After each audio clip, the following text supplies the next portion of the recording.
왜 인간은 악을 행하는가? 숨겨진 진실을 파헤치다. 너의 불만은 무엇인가? 인간이 악하다는 것이 불만인가?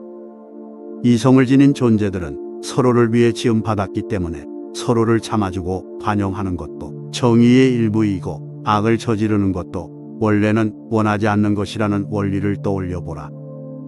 그리고 지난날 얼마나 많은 사람들이 적대감과 의심과 증오심을 참지 못하고 서로를 향해 칼은 겨누었다가 죽어서 땅 속에서 한 줌의 재로 변해버렸는지를 생각하라. 그러므로 인간이 악하다고 불만을 품는 일을 멈춰라. 또한 우주 안에서 내게 할당된 것들이 불만스러운가?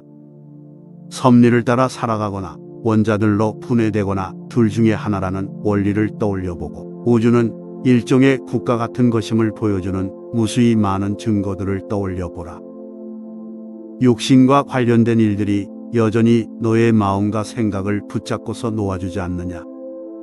정신은 일단 육신으로부터 분리되어서 자신의 능력을 알게 되면 호흡이 거칠든 부드럽든 그런 것과는 아무 상관이 없게 된다는 것을 생각해보고, 쾌락과 고통에 대해 내가 듣고 동의한 모든 것들도 생각해보라.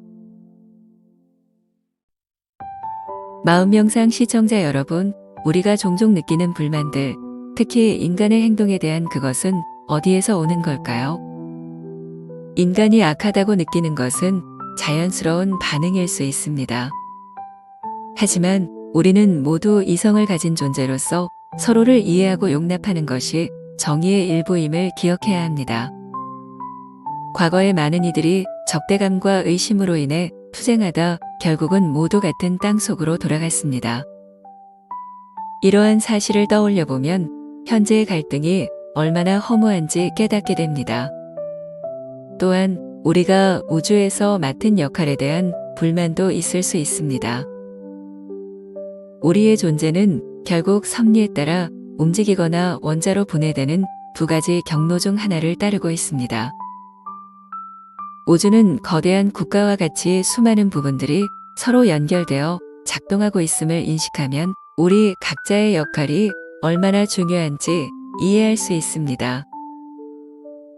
육신의 요구, 쾌락과 고통에 대한 우리의 반응은 종종 우리의 평화를 방해합니다. 하지만 정신이 육신에서 독립적으로 자신의 능력을 인식하게 되면 이러한 외부 요인들로부터 자유롭게 됩니다. 우리 모두가 이러한 원리들을 마음속에 새기고 살아간다면 진정한 평화와 만족을 경험할 수 있을 것입니다.